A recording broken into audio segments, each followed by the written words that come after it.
Hey there, Alex Kidman, and the Huawei Mate Xs has just landed on my review test bench, and it's an interesting phone. I mean, for a start, it's the most expensive phone I've ever reviewed, which is kind of nerve-wracking, really. It's a full grand more here in Australia than the Galaxy Fold, and like the Galaxy Fold, its big selling point is that it's a big foldable phone, the second generation of Huawei's Mate X series. The prior one really only vaguely made its way out of China.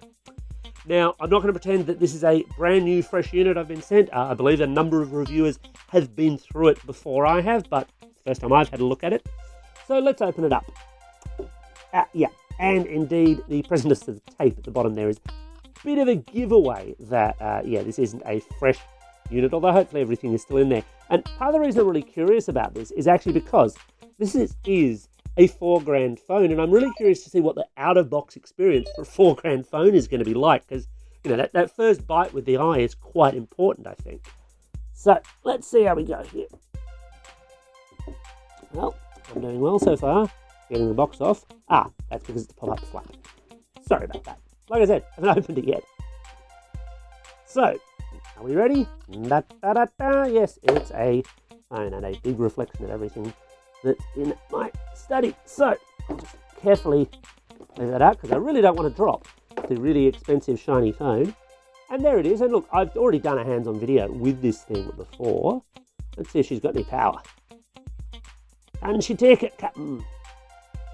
She might be flat. Does look like there's a few fingerprints on there, but that's, again, not uncommon. Oh, just had a little reflective buzz there that you wouldn't have got. And there we go, we're powering up, although only on one screen. But yeah, the big thing with this is that it is a foldable phone. I can do that, and it doesn't break any other phone or tablet that you did that with. You'd be in a world of hurt.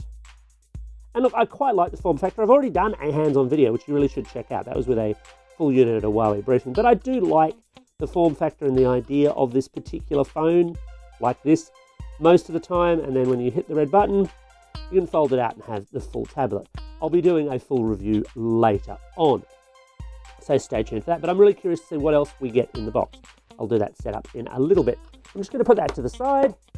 And then we have a bit of cardboard. So very useful. And we've got a few things. And the first thing is a big thing. And the first big thing I'm going to guess, well, apart from the SIM tool, I'm going to guess that this is a case. Well, cases for folding phones are weird, though, because you can't really have a full case. And, yeah, indeed, it's a little brackety kind of thing with a fold in the middle. I'll probably pop that on. I believe in phone cases. I think they're important, although for a folding phone, they are a real challenge as to how you get around those kinds of issues. Underneath that, we have what I'm going to guess is a USB-C cable, just because it's a folding phone doesn't mean it needs any kind of fancy cable. And indeed, yes, it's a USB-C to C in this case. Interesting. Presumably that means that the charger is also a C unit. Let's have a look-see. And we have a charger. Okay, so it's not an Australian charger. I would presume if you bought the Australian unit, you'd get an Australian unit in the box, which would, of course, just have the Australian end plug there instead. But yeah, that's just a straight C charger, quite fast. Obviously, it does all those kind of good fast charging things that Huawei's rather good at. And then we have headphones, and wow, those are really rather standard headphones, actually, for a $4,000 phone. So, look, I've got to say, I'm not overly wowed by the production values on what you get out of the box. It doesn't feel super premium in the way that I might have expected. But, of course, the proof will be in the testing. And I better get to setting this phone up and testing it. Got any thoughts on the Mate Xs? Let me know in the comments below. And as always, thanks for watching.